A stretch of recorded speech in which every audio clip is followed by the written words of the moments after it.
नमस्कार। आसन्तु आरंभ करिबा आजिर एही भिडियोटी। ओम नमो भगवते वासुदेवाय। ओम नमो भगवते वासुदेवाय। ओम नमो भगवते वासुदेवाय। ओडिया भागवत लेखक जगन्नाथ दास प्रथम स्कंद द्वितीय अध्याय। सुत उवाच मुनिका प्रश्न कन्ने शुणी हरस मने मने गुणी गुरुଙ୍କୁ मने मने ध्याई परम प्रीति वाक्य गाई जीवर हिते कृत कृत्य हसी कहती मुनि सुत जे सुख एकांत गमन करीण देह कले शून्य पुत्रर स्नेह मने धरी व्यास डाकती उच्च करी पितार स्नेह रक्षा अर्थे उत्तर देले वृक्ष पथे ताहांकु मोर नमस्कार जे हृदय सर्व प्राणीकर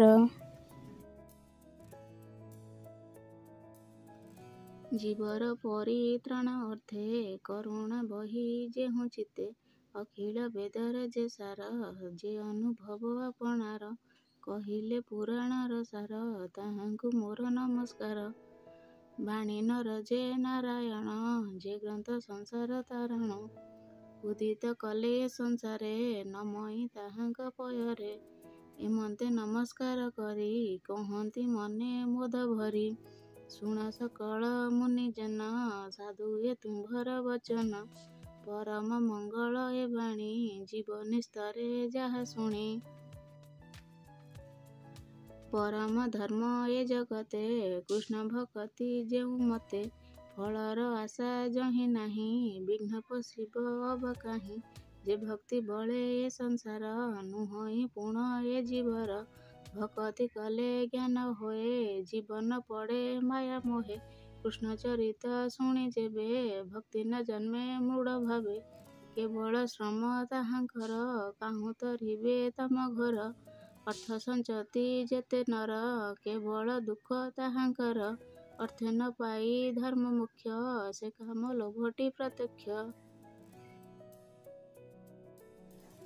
इंद्रिय अर्थे प्रिय जेते लोभे भ्रमर काम अर्थे जावत जीवन धरई काम लोभरे सुख काहीं जीवर तत्व जानिबारे के ज्ञानी अछि ए संसारे तत्व विचारी ज्ञानी जेते ज्ञान कहती ए जगते केहू कहती ब्रह्म तत्व के अबा बोले परमार्थ केहू बोलती भगवान निर्मल रस गोप्य ज्ञान से बोले श्रद्धा जे करती ज्ञान वैराग्य आचरती करती विष्णु रे भक्ति आत्मा रे आत्मा को देखती हरिचरणे भक्ति जात अज्ञाने न जाने जगत एणु ए अखिल जगते अछंती वर्णाश्रमे जेते स्वभाव धर्म आचरणे भक्ति उपजे नारायणे धेणु संतोष कृष्ण होई प्राणी की चौ वर्ग देई एघेनी होई एक मन भावे तो शिव भगवान श्रीकृष्ण जन्म कर्म जेते नित्य शुणिब कर्ण पथे निर्मल करी दृढ़ मन निरते करिब कीर्तन ध्यान चिंतिब कृष्ण रूपे पूजा करिब सूक्ष्म कल्पे ए भावे भक्ति जोग बढ़े कर्म बंधन ग्रंथि छिड़े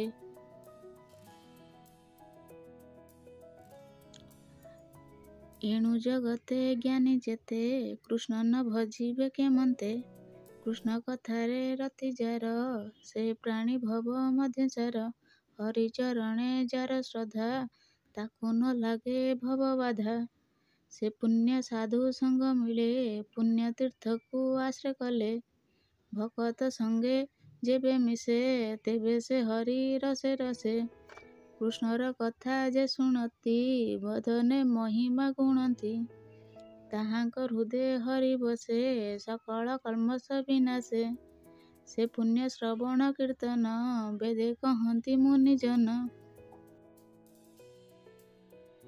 साधु जनक मित्र हरि एणु भकत को आवरी हेले तारई भव सिंधु जेणु भकत जन बंधु भकत जन सेवा फले दहन हुंती अमंगले ତେଣୁ ସେ ଗୋବିନ୍ଦ ବିଷୟ ଭକ୍ତି ଉପୁଜେ ନର ଦେହେ।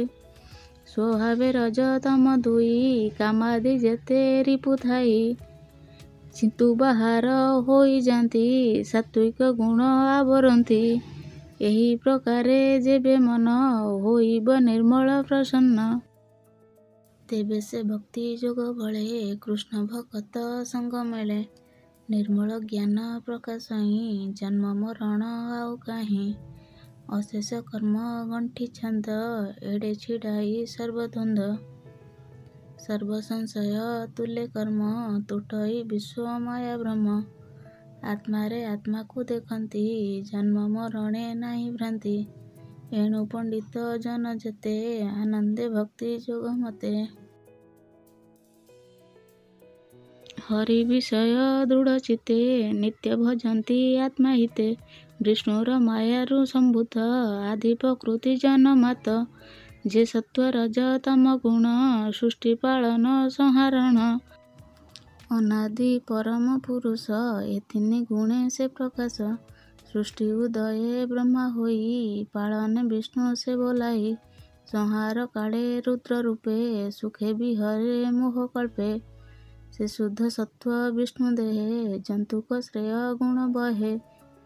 କାଷ୍ଠ ସଂଯୋଗ ଧୂମ ଜାତ ଧୂମରୁ ଅନଳ ସମ୍ଭୂତ।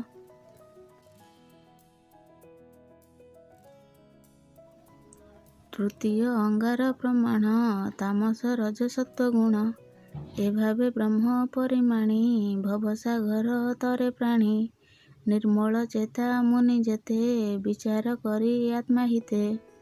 ବିଷ୍ଣୁକୁ ସତ୍ୱ ଗୁଣେ ଜାଣି ଭଜିଲେ ମୋକ୍ଷ ପରିମାଣି। ତାମସ ରଜ ଗୁଣେ ଯେତେ ଯେ ଭୂତପତି ଏ ଜଗତେ। ସ୍ୱଭାବେ ଘୋର ଭୟଙ୍କର ଏଣୁ ନ ଭଜେ ସାଧୁ ନର।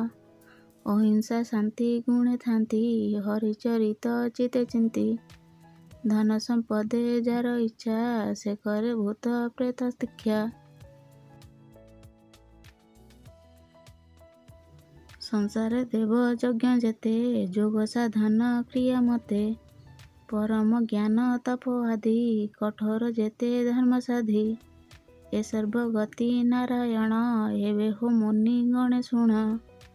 ଏ ସର୍ବ ବିଧି ଧର୍ମ ଯେତେ କରିବ ବିଷ୍ଣୁ ପ୍ରୀତି ଅର୍ଥେ। ଏ ତିନି ଗୁଣେ ନାରାୟଣ ସୃଷ୍ଟି ପାଳନ ସଂହାରଣ। ଏମନ୍ତେ ବିଶ୍ୱରୂପ ଧରେ ମାୟା ସଂସାରେ ସେ ବିହରେ। ସ୍ୱଭାବେ ନିର୍ଗୁଣ ମୁରାରି ଖେଳଇ ତ୍ରିଗୁଣ ଆବରି।